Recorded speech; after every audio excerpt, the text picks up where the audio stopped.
Gold trusted gold buyers మీరు తాకట్టు పెట్టిన బంగారాన్ని విడిపించి ఈ రోజు ఉన్న మార్కెట్ ధరకు కొనబడను.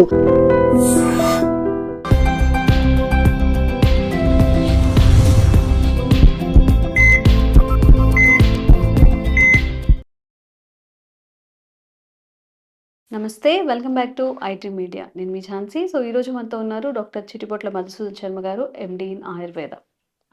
సో డెఫిషియన్సీస్ గురించి మాట్లాడుకుంటే చాలామందికి B12 డెఫిషియన్సీ అనేది చాలా కామన్గా ఈ రోజుల్లో ఉంటుంది. మరి B12 అనేది మీట్లోనే దొరుకుతుంది, అంటే నాన్ వెజ్లో దొరుకుతుంది అనేది ఒక అపోహ. మరి వెజ్లో కూడా B12 మనకి దొరుకుతుందా? ఒకవేళ B12 డెఫిషియన్సీ ఉన్నప్పుడు దాని నుంచి బయటపడడానికి మనం ఏం చేయాల్సి ఉంటుంది? ఈ విషయం గురించి అడిగి తెలుసుకుందాము. నమస్తే సార్. నమస్తే. అన్ని డెఫిషియన్సీస్ వేరే, B12 డెఫిషియన్సీ వేరే. ఎందుకంటే ఇప్పుడు ఎవరైతే వెజిటేరియన్స్ ఉన్నారో వాళ్ళల్లో ఎక్కువగా వస్తుంది, ఎందుకంటే మీట్లో ఎక్కువగా B12 అనేది లభిస్తుంది అని చెప్తూ ఉంటారు. సో దీంట్లో ఎంత వాస్తవం ఉంది? ఒకవేళ B12 డెఫిషియన్సీ ఉన్న వాళ్ళు ఎలాంటి ఆహార పదార్థాన్ని తినాల్సి ఉంటుంది? B12 డెఫిషియన్సీ చాలా మందిలో కలుగుతుంది. మీరు చెప్పినది వాస్తవ సత్యం. నిజంగా చెప్పాలంటే B12 మన బాడీలోనే తయారవుతుంది. చాలా మంది తెలియదమ్మా. సో ప్రేవులు అనేటువంటి గట్ బ్యాక్టీరియా నుంచి B12 ప్రొడ్యూస్ అవుతూ ఉంటుంది. సో మనం తీసుకునేటువంటి ఆహార విధి విధానాలు సరిగ్గా లేకపోవడం చేత, అదేవిధంగా మరి సరైనటువంటి వ్యాయామాలు చేయలేకపోవడం చేత, జీర్ణాశయాన్ని జీర్ణ వ్యవస్థను పటిష్టంగా ఉంచుకోలేకపోవడం చేత, ప్రేవుల్లో మంచి బ్యాక్టీరియా సరిగ్గా లేకపోవడం చేత, ఇలాంటి అనేక రకాల కారణాల చేత ఉన్నటువంటి మంచి బ్యాక్టీరియా కూడా ఎంత మన బాడీకి అవసరమో అంత B12ను ప్రొడ్యూస్ చేయలేకపోవడం చేత ఈ సమస్యలు కలుగుతున్నాయమ్మా. నిజంగా B12 విటమిన్ చాలా చాలా అవసరం. సో అందుకే దీన్ని న్యూరో విటమిన్ అని చెప్పి చెప్తుంటారమ్మా. తెలివితేటలకి, మేధాశక్తికి, బ్రెయిన్ సెల్స్ బాగా పనిచేసేందుకు, నరాల చైతన్యవంతంగా, నరాలు సమర్థవంతంగా పనిచేసేందుకు, రక్తం ఉత్పత్తి అయ్యేందుకు, ఇలా ఒకటేమిటమ్మా అనేక రకాలైనటువంటి శరీరంలో జరిగేటువంటి అనేక కర్తవ్యాలకి B12 చాలా చాలా అవసరం. అందుకే దీన్ని న్యూరో విటమిన్ అనేటువంటి పేరుతో పిలుస్తుంటారు అనమాట. సో ఈ B12 లోపం ఉన్నప్పుడు మరి అనేక రకాల ఇబ్బందులు ఎదురుతాయి. అంటే కంటికి సంబంధించినటువంటి జబ్బులు వస్తుంటాయి, మెదడుకు సంబంధించినటువంటి జ్ఞాపక శక్తి తగ్గడము, మతిమరుపు, ఇలాంటి జబ్బులు వచ్చేటువంటి పరిస్థితి ఏర్పడుతుంది. అదేవిధంగా ఇంతకుముందు చెప్పినట్టు కంటి చూపు సంబంధించి కళ్ళు చూపు మందగించడం ఇలాంటివి కలుగుతాయి. ముక్కు వాసన చూసేటువంటి శక్తి తగ్గిపోవడము, నాలుక రుచి చూసేటువంటి శక్తి తగ్గిపోవడము, అదేవిధంగా ఆహారంలో తినాలంటే ఆసక్తి లేకపోవడము, తీసుకునేటువంటి ఆహారం జీర్ణం కాకపోయేటువంటి పరిస్థితి ఏర్పడము, వాంతి వచ్చిండడము, చెవులకు సంబంధించినటువంటి సమస్యలు రావడము, అదేవిధంగా నరాలకు సంబంధించినటువంటి సమస్యలు అంటే ఈ కాళ్ళ మంటలు, తర్వాత కాళ్ళు తిమ్మిర్లు ఉండడము, చేతుల మంటలు, చేతులు తిమ్మిర్లు ఉండడము, తర్వాత నోట్లో పూత, తరచుగా కొంతమంది నోట్లో గుల్లలు వేస్తుంటాయమ్మా. ఈ విధంగా ఉండడము, ఆకలి సరిగ్గా లేకపోవడము, విరేచనం సరిగ్గా కాకపోవడము, కొంతమందికి ఎక్కువ సార్లు విరేచనం అవుతుండడము, నీరసము, నిస్త్రాణ, బలహీనత, కాళ్ళు చేతులు నొప్పులు, పిక్కల నొప్పులు, ఎప్పుడు నిద్రపోవడం అనిపించడము, తర్వాత ఏ పని మీద ఏకాగ్రత లేకపోవడము, ఒకటేమిటమ్మా 1,00,000 లక్షణాలు ఈ యొక్క సమస్యలు కలిగేందుకు అవకాశం ఉంటుంది అనమాట.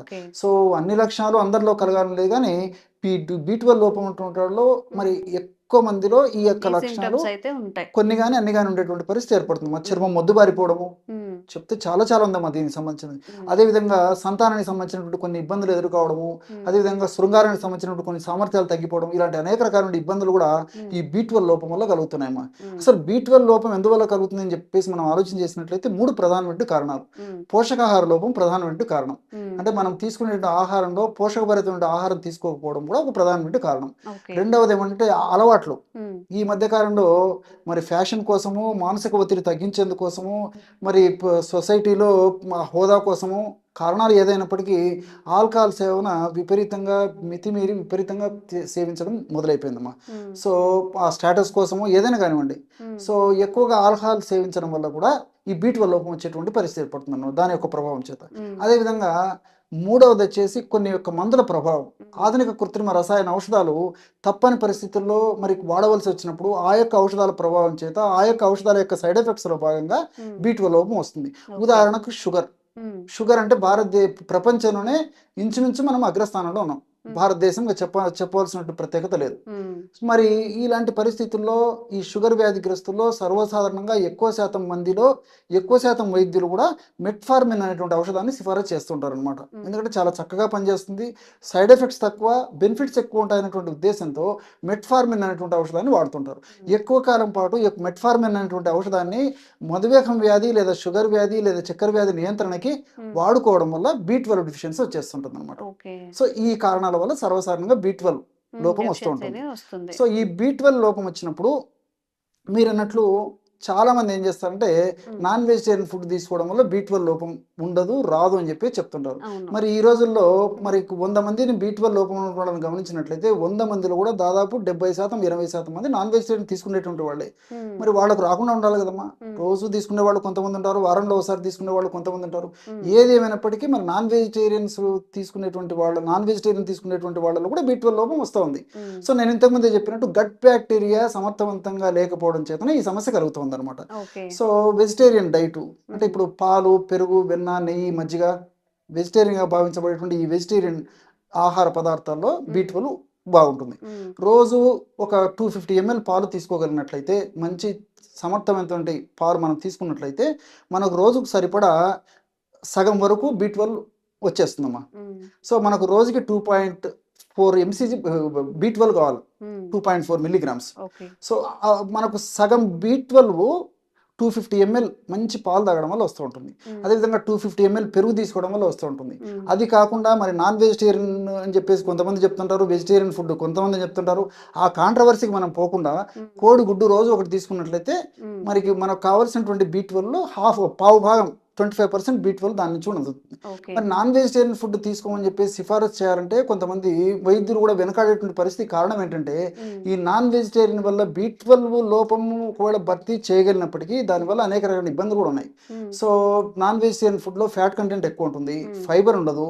సో దీనివల్ల కొలెస్ట్రాల్ సమస్యలు, గుండె జబ్బులు, రక్తనాళాలకు సంబంధించినటువంటి సమస్యలు, మరి వెయిట్ వచ్చేటువంటి పరిస్థితి, షుగర్ వచ్చేటువంటి పరిస్థితి, ఇలా రకరకాల ప్రాబ్లమ్స్ వస్తుంటాయి. కాబట్టి మరి వైద్యులు కూడా తప్పనిసరి పరిస్థితుల్లోనే కొద్దో గొప్ప నాన్ వెజిటేరియన్ ఫుడ్ తీసుకోమని చెప్తారు. దీనికి ప్రత్యామ్నాయంగా మరి టాబ్లెట్స్ కానీ లేకపోతే సిరప్స్ కానీ ఇంజెక్షన్స్ కానీ సూచిస్తుంటారమ్మా.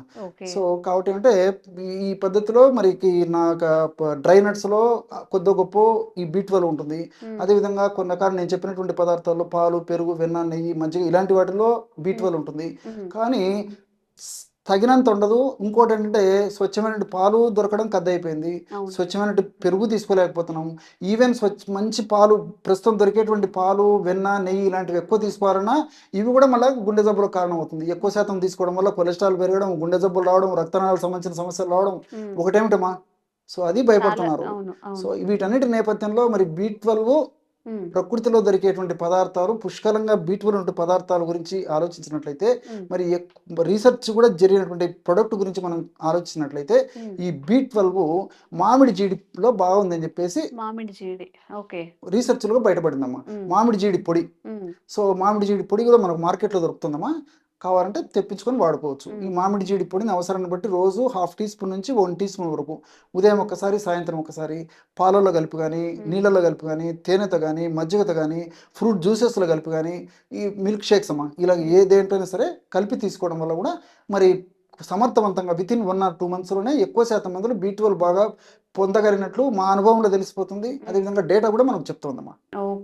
ఓకే. సో B12 డెఫిషియన్సీ ఉన్నప్పుడు మనం ఇంతకుముందు వీడియోలో కూడా చెప్పుకున్నాం సార్, మనం మామిడి టెంక తినేసి పడేస్తాం. బట్ అందులో ఉండే జీడిని ఎండబెట్టుకొని దాన్ని పొడిగా చేసుకొని తినడం వల్ల దానివల్ల B12 అనేది చాలా పుష్కలంగా ఉంటుందంట. B12 డెఫిషియన్సీకి బయట మార్కెట్లో మెడిసిన్ అంత వ్యాపారం జరగట్లేదు. అంటే ఈజీగా దొరికేదాన్ని మనం చాలా కాంప్లికేట్ చేసుకొని చాలా ఖర్చు పెట్టి కొనుక్కుంటున్నాము. మరి ఈసారి సమ్మర్ సీజన్లో చక్కగా మీ మామిడి టెంకులన్నీ అలానే ఉంచేసుకొని వాటితో పౌడర్ చేసుకొని పిల్లలకి కానీ B12 డెఫిషియన్సీ ఉన్నప్పుడు దాన్ని తీసుకోవడం వల్ల ఇది ఫుల్ఫిల్ అవుతుంది. Thank you so much sir. నమస్తే.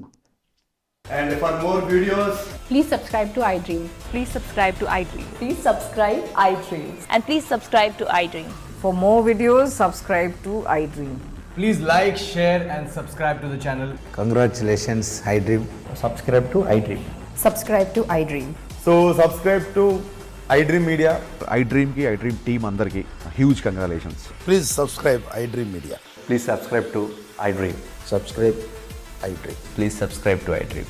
iDream అంటే నా కళల ఛానల్ను సబ్స్క్రైబ్ చేసుకున్న నోరు తిరుగుతలేదు, మీరైతే గంట గుర్తు కొట్టండి. For more such videos, please subscribe to iDream. Subscribe to iDream. Please subscribe to iDream. Please subscribe iDream Media. Please do subscribe to iDream. Please subscribe to iDream Media. For best entertainment and information, please subscribe iDream. And don't forget to subscribe to iDream.